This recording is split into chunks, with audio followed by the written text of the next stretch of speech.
bonsoir. J'espère que vous entendez pas trop les bruits qu'il y a en fond. Et je viens de finir de lire ça. Et putain de merde, c'était vraiment de la merveille. Je vous ai eu, hein. Haha, vous y avez cru. Vous avez cru que j'allais dire merde. Eh ben non.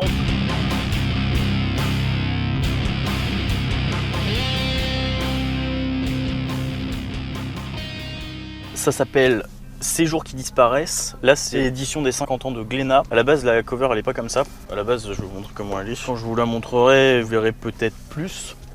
Ça, vous l'avez peut-être vu plus souvent. Pour cette édition, il y a la cover qui est détachable et réversible, je pense aussi du coup. Elle est vraiment sympa derrière, je trouve.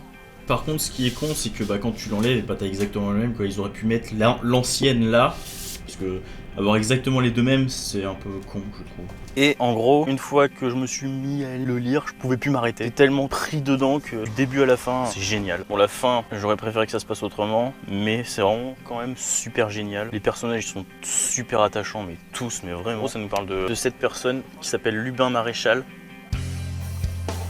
qui est acrobate dans une troupe avec des amis à lui. Et dès le début, il fait un numéro, et en faisant ce numéro, il tombe sur la tête.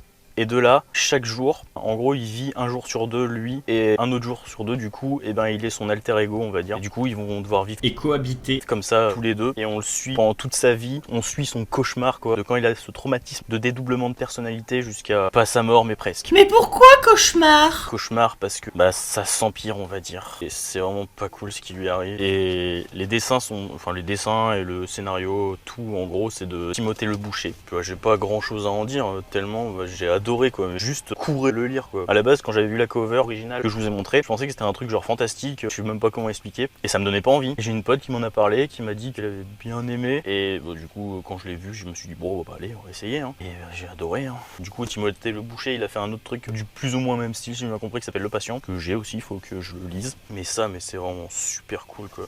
Du coup, ses potes, ils s'inquiètent pour lui, ils sont... Enfin, c'est super touchant. En gros, les fois où j'ai dû arrêter de lire, et c'est que j'étais obligé, et ça me faisait chier. Genre, il y a eu un moment, et j'ai dû arrêter de lire parce qu'il fallait que je dorme quand même. Et voilà, quoi. Et j'étais là...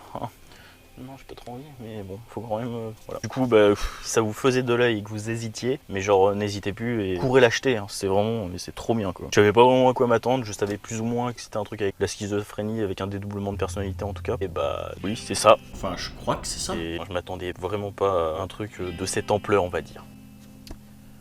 Oh, madame a un chien tatoué sur le bras. Voilà, c'était court, c'est fini. J'ai adoré, comme d'hab, hein, vous savez ce qu'il faut faire. Ça. Puis hasta la bye bye.